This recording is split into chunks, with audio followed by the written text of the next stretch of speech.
Suspense.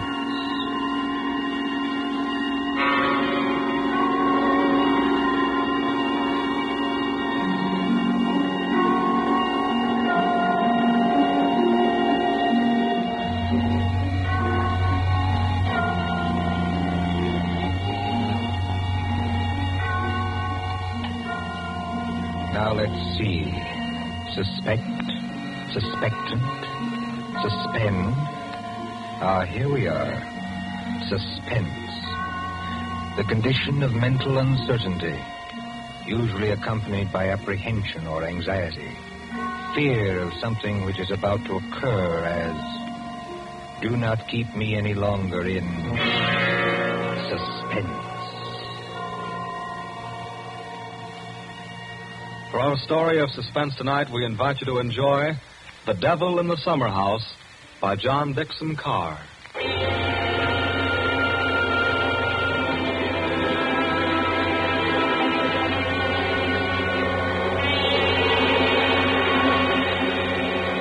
Somewhere along the Hudson, perhaps not far from Tarrytown, there is a modest house in its own grounds. Behind it, in a spacious garden, stands a summerhouse of evil memory.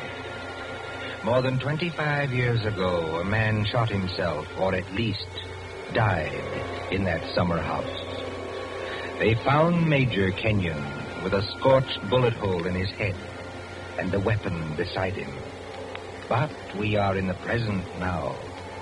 The latticed summerhouse has grown heavy with vines, and only the other evening 2 men came into that garden at twilight, over the shaggy grass, as a storm was brewing along the Hudson. 2 men, the lawyer from New York. Who's there?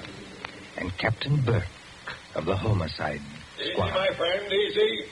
I was just going to ask you the same thing. My name is Parker. I'm an attorney. You're not Captain Burke. Yeah, the very same and no other.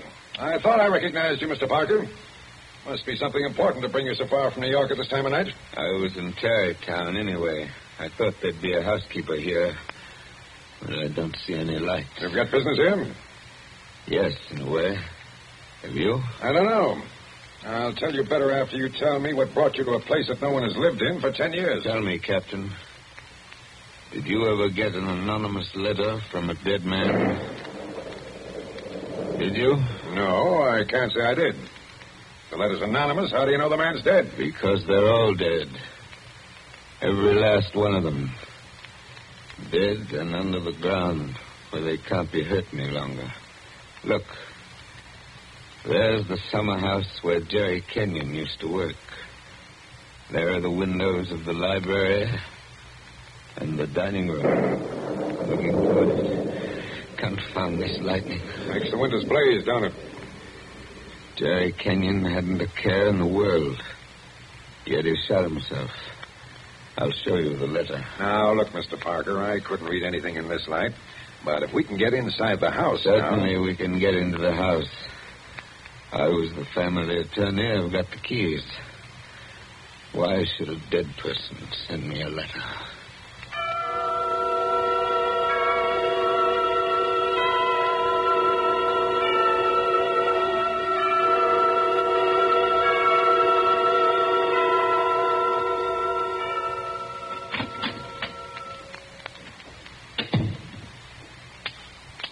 No lights working, eh? But you got a flashlight, I see. Came here prepared for anything, eh? This is the library. There were always candles on the mantel. Yes, there they are. Have you a match, Captain? Yes, I'll light them. That's better. Same old heavy furniture. Same old thick carpet. Same old globe map. Now, Mr. Parker, this letter that you were talking about. Yeah. Read it. Hey, wait a minute. This thing is dated November 2nd, 1918. That's right, and be careful of that paper. You see how old it is? But it was mailed yesterday. From where? I don't remember. I didn't keep the envelope. Read it. Dear Joe. In case you didn't know it, I'm Joe. Dear Joe, if you want to know how Major Kenyon really died... But we know how he died. It was suicide. Are you sure it was? Whoever wrote this letter doesn't seem to think so. If you want to know how Major Kenyon really died, look in the third drawer of the desk in the library. Press hard at the back of the drawer. Yours very truly. It's not signed. That's right. Now, you're sure you don't know who wrote that letter? This is the first time I've been back in this room, Captain. It was almost a home to me once. There's the chair where Isabel sat on the afternoon it happened. Isabel was Jerry Kenyon's wife, beautiful woman. There's the door that the maid let me in by that afternoon. You know, Captain, seems to me they're all here tonight. Who? We stand beneath the sounding rafter, and the walls around us are bare as they echo our peals of laughter. It seems that the dead are there. Yet we stand to our glasses steady. You know it? I was in my school reader. Now, how does the rest of it go? Yet we stand to our glasses steady and drink to our comrades' eyes. Here's a glass to the dead already.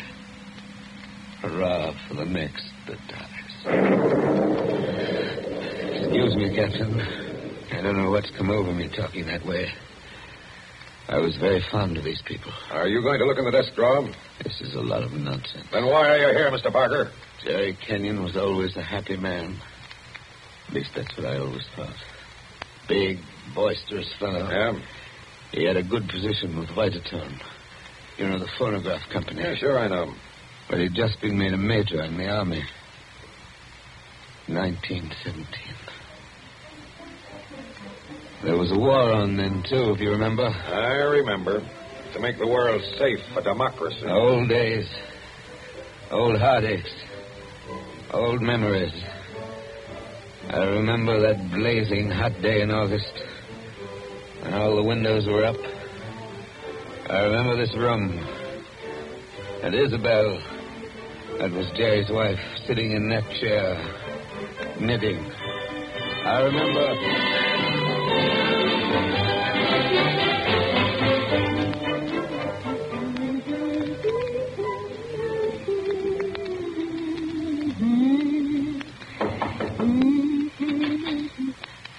Yes, Kitty. What is it? There's a man to see you, Miss Kenyon. He says his name's Parker. Yes, I'm expecting him. Show him in, please. All right, ma'am. So I take your knitting in your knitting bag? Why should you take my knitting? I don't know, Miss Kenyon. I just wondered. You can come in now. Thank you. Hello, Joe. Hello, Isabel. You sent for me? Joe, I must apologize for Kitty. Servants are getting to be a problem nowadays. She looks pretty enough to get along. Oh, Kitty's got large ideas. She wants to go on the stage, if you please, and do imitations, like Miss Draper. She only knew how hard it was acting all your life. Isabel, you've been crying. I have not. At least... Is that why you sent for me? I've missed you. You haven't been here in over a week, Joe. I had an idea Jerry was getting a little tired of having me around this house. Oh, no, Joe. Why, Jerry... Yes, what about Jerry? I wish I knew, Joe. That's why I wanted you here. Where is he, by the way? I want to say goodbye to him before he leaves. He's probably out in the Summerhouse where he works with all those papers. He's got a lot of work to catch up with. He's going overseas tomorrow. Yes, I know. He's out there. He's been out there all day. His last day here. I've been alone. That sounded like a shot. Yes, it was a shot, Joe, dear. Doesn't seem to worry you. It's only Paul, Jerry's brother, Paul. Oh, thought you'd gotten him off your hands for good. Jerry asked him out. He got here 2 nights ago. That doesn't make it any easier for you, does it? Oh, I don't mind. Jerry's fixed him up with a pistol range in the cellar. Paul's a terribly bad shot. Not like the rest of us. You don't seem to like it, Joe. Shall I have Kitty go down and tell him? No, it's bearable. As long as he keeps away. Poor Joe. But, about Jerry, who is it this time? Joe, Jerry's been home 5 days on leave from camp. Well, never mind what camp. But he spent 4 evenings of those 5 with that Fisk woman. Diane Fisk? The redhead with all the money? Oh, she got money? Well, She must have some attraction then. Please understand me, Joe. It's not that I'm jealous any longer. It's just no, that of course not. Jerry goes his way and I go mine. I may not be without admirers myself, if it comes to that. You've no idea how true that is, Isabel. No, I was thinking about Jerry. He may not always be lucky. He may meet some girl who's not as broad-minded as I am. And then when he gives her the go-by... Paul must be getting really furious down in that cell. He's not hitting anything. He must be using a lot of ammunition. Now, your trouble, Joe, is that you're too much of a gentleman. And if you really want to see Jerry, there he is now. Where? Just standing in the door of the Summerhouse. Look out the window. It's finally bright out there. Doesn't he look noble in his new uniform? Sam Brown belt and revolver and everything. Look how he turns around and waves his cap at us. Like a real soldier. Real soldiers don't exactly wave their caps, do they? He does.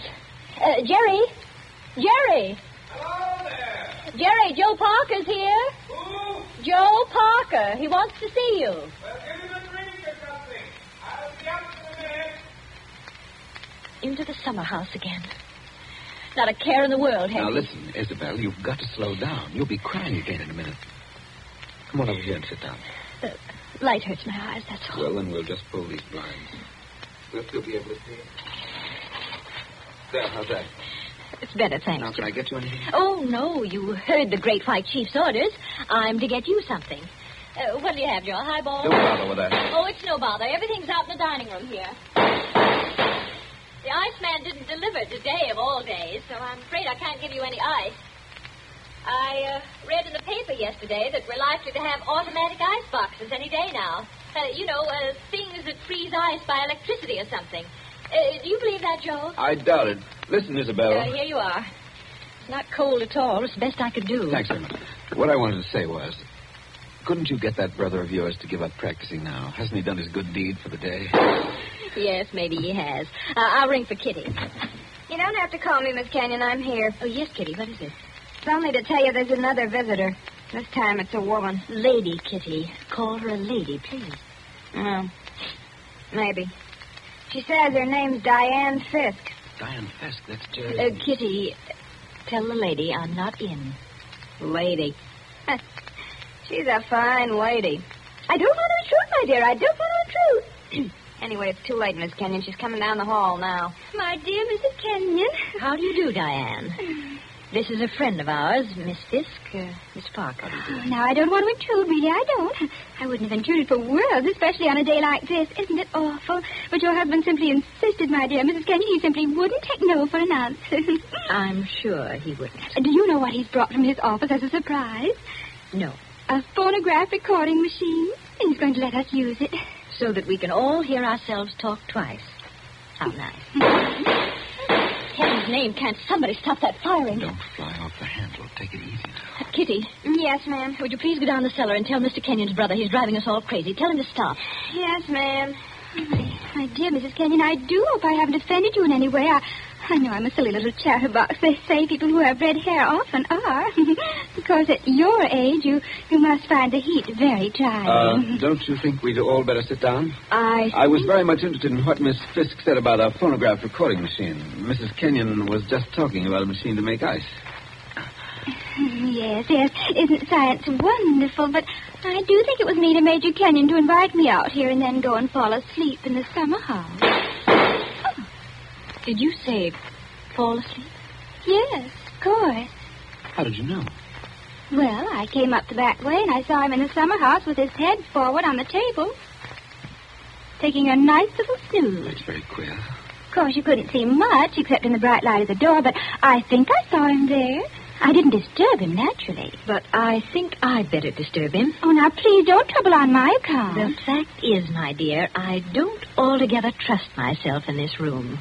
A woman of my age has to conserve her strength, you know. So if you'll just excuse me. Well, of course, if you... Oh, dear, I just can't think what I'm always saying because I have the best intentions in the world, Mr. Barker. But, Parker.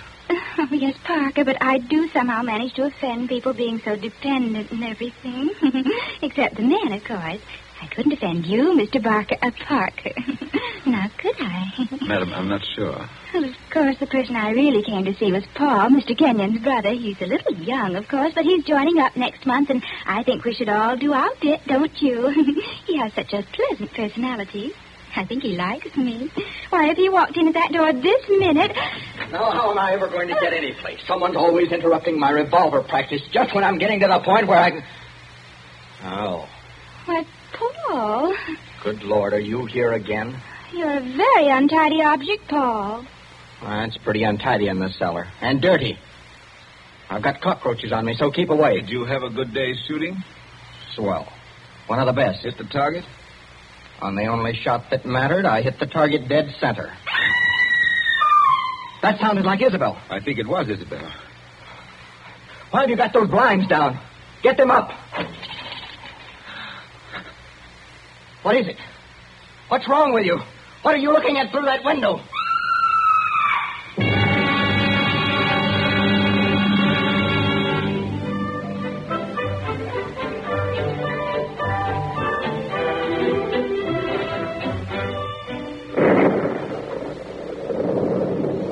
That was 25 years ago, Captain Burke. We found Jerry Kenyon lying across the table in the Summerhouse. He'd shot himself through the head with his own revolver from the holster. It was lying on the floor beside him. Sounds all right. I see. When Isabel found him, he'd been dead about half an hour. The doctors proved that, did they? Yes, that shot had been fired against his head. The front of his uniform cap was powder burned where the bullet entered. There's no doubt about that. None at all. We never noticed the real shot Because that young lad was shooting off guns like a maniac in the cellar. Precisely. Now they're all dead. By accident, illness, they're all gone. Isabel Kenyon died less than a year afterwards. I think she died just because she was so fond of Jerry. I suppose you've guessed my little secret. Oh, I think I can sort of read between the lines. You were in love with Isabel Kenyon, weren't you? Yes. Well, these things happen. I never let her see it, you understand? Women know, pretty generally. So, they're gone. The youngest of them. And I'm left alone with old tunes, old ghosts, wondering why the fellow ever killed himself. Why? Why? And this morning, out of a clear sky, I get a letter saying, if you want to know how Major Kenyon really died, look in the third drawer of the desk in the library. But I tell you, we know how he died. Well, aren't you going to do it? Naturally. I've got a key somewhere here that fits the drawer. Now, listen, Mr. Parker. In my father's country, in Ireland, they got a saying that when a man's going to commit suicide... I thought of doing that, too. Then the devil comes in and takes him by the hand and talks to him. They say you can see the devil as plain as I see you just before you pull the trigger. The devil must have been in the Summerhouse that afternoon, then. Oh, no, he wasn't. What do you mean? Major Kenyon didn't kill himself. He was murdered. My dear Captain Burke, the police covered all that at the time. Everybody had an alibi. They did they? Well, think of what I've told you. Isabel and I were together all the time. Paul, her brother, was shooting off guns in the cellar. Yeah? Diane Fisk. Yeah, what about her? Her chauffeur who drove her there swore he saw her walk straight up to the place. She passed the Summerhouse, but didn't stop there. Well, that checks. Even Kitty the maid could prove she'd never stirred out of the house until just a minute or so before Isabel went herself. Oh, and why did the maid have to leave the house at all? She was taking Jerry the black coffee he drank every afternoon. He'd already been dead half an hour then. And that, my dear Captain, disposes of everybody. Well, now listen, Mr. Parker. You're a good guy, and I'm not going to hold out on you any longer. You see, I say Major Kenyon was murdered because I know he was murdered. By an outsider? By one of the people in the house. That's impossible. Is it? Well, why don't you open that desk drawer and see? What time is it? It's 7:45. 7:45, and I haven't got much time. For what? Holy St. Patrick, will you open that drawer? If it's waited 25 years, my friend, it can wait a minute more. I've got the key somewhere in this bunch of keys. Everything the same. Paul never altered what he inherited. Same old desk, same old phonograph, same old... I think this is the key. Yeah, it opens. There's nothing here except one or two old newspapers. Everything very dirty. The letter says to press hard at the back. Now, have you tried that? Doesn't seem to. Yes, by George, it does work. Well? There seems to be a movable back on a hinge. Well, what's inside? Some sort of flat brown paper parcel sealed with wax. And about as dirty as it can get. Open it, man. Open it. I'm going to. It's a phonograph record. There's a plain white label. Something on it written in pencil. I don't see too well nowadays without my glasses. Here, give it to me. I'll read it to you. Go on. A record of how I killed Jerry Kenyon. Say, don't you get it, Mr. Parker? This is the real goods. The murderer's going to tell us his own story 25 years later. Be careful. Whatever you do, don't drop it. You seem to be interested enough now. I don't say I'm not interested. I say I can't believe it. You know, when you were talking about the dead coming back and that kind of thing, you sure started giving me goose pimples. But that's just what it is, a dead person. Now, there's the phonograph. Put that record on. Let's hear what the ghost says. Any of them could have made the record, of course. The apparatus was all here. Don't just stand there by the phonograph. Won't it work? Yes, it works. Is it wound up? Yes, it's wound up. Here goes. Now, look, Mr. Parker. Whose voice do you think it's going to be? I don't know. Now, I want to warn you. The voice you're going to hear from there... Please, be quiet. Listen. I've started it up. Well, speak up. Who killed Jerry Kenyon? I killed him, Joe, dear. Isabel. I'm sorry about it, Joe, but I had to have you for an alibi. And you were so terribly easy to It's fool. only a phonograph record, man. Don't look at it as if it was alive. You said you and I were always together, Joe, but that wasn't quite true. I left you to go into the dining room and mix a highball, remember? Yes. And I was carrying my big knitting bag. Remember that, too? And there was something else in it besides knitting. I'm an awfully good revolver shot, Joe. I told you we were all good except Paul. And the back windows of the dining room faced the same way as the back windows of the library. Thank you, Isabel. Thank you. Jerry was in the Summerhouse. I made a sign to him from the window, and he came to the door there. In bright sunlight, 50 feet away. True again, Isabel. True Joe, again. don't you know what August heat is in a wooden summer house? Didn't anybody see that no man would be wearing a cap inside on a day like that? Jerry had taken his cap off before he went into the summer house. We saw him do it. He was bareheaded when he came to the door. So I lifted the revolver and shot him through the head. Then I dropped the gun back in my knitting bag and went back into the library with your drink. Isabel. Don't talk back to the thing, There man. was You'll drive me something else screwy. in my knitting bag, too. I had to use it. It was a duplicate of Jerry's army camp with a powder-burned hole already fired through it in the place I wanted. Very clever of you, Isabel. So I've been the goat for 25 years. I waited for some time and then slipped out to find the body. I fitted the new cap over Jerry's head in place where it ought to go. I put the old cap in my knitting bag. I took his revolver out of the holster and kept it. The gun that I used, I dropped on the floor beside him. So I proved it was suicide. You see? You proved it to me. Joe, listen, I'm very sick. They tell me I'm going to die. You are dead. Joe, I'm afraid. I'm going out in the dark, and I don't know what's there. Don't go away, Isabel. Come Joe. on. Just for a minute. Okay, I've had just about enough of this. Joe, I want you to tell everybody about it. I want you to tell them how a poor, crazy woman couldn't stand that man any longer, and how... It's cut off and it's going to stay cut off. Thank you. I've heard about enough, too. But you can't arrest her now, my friend. You can't arrest her now. After hearing that, I'm not going to arrest anybody. Tell me, Captain. Did you know what was on the record? No. That's why I had to hear it. I knew about it, but I wasn't sure what it had to say. But so help me, I never guessed how hard it would hit you. Man, don't you get it even yet? Yes, I get it. Oh, no, you don't. You don't see anything. That was how the fake suicide was managed, yes. That's just how it was all done, bar one or two little things. Only... Only what? Only it wasn't Isabel Kenyon who committed the murder.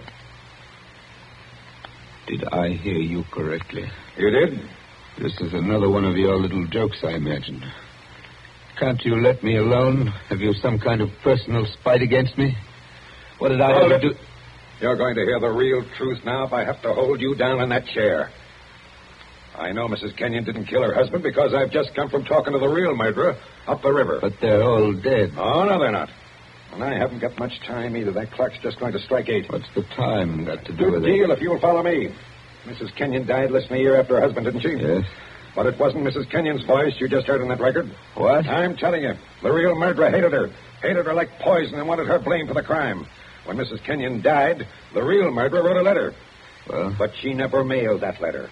She made a lying record of Isabel Kenyon's voice as evidence. Now you figure it out for yourself. Who was pretty enough to take Major Kenyon's eye and strike back like fury when she got thrown over? Who wanted to go on the stage and do impersonations? Kitty, the maid. Ah, you're talking sense.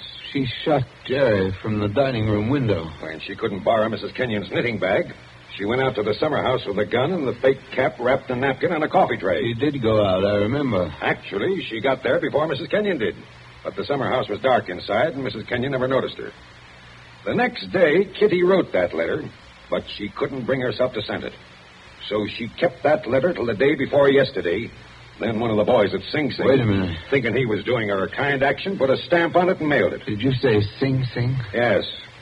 They're electrocuting her tonight for the murder of an Italian down at Collier's Hook. I found out about the record, all right. But the one thing I wasn't sure of was that she had done the job alone. Now, frankly, the way you acted, I thought that you might have been in on it, too. Well, that's why I had to hear it through. And it was anything but a joke. And now, here it goes to blazes forever.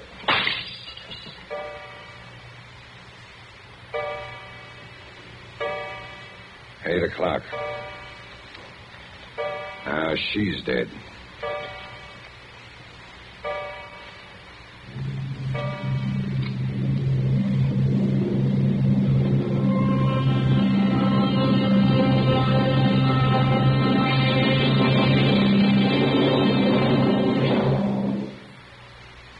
And so ends The Devil in the Summerhouse. Tonight's story of suspense.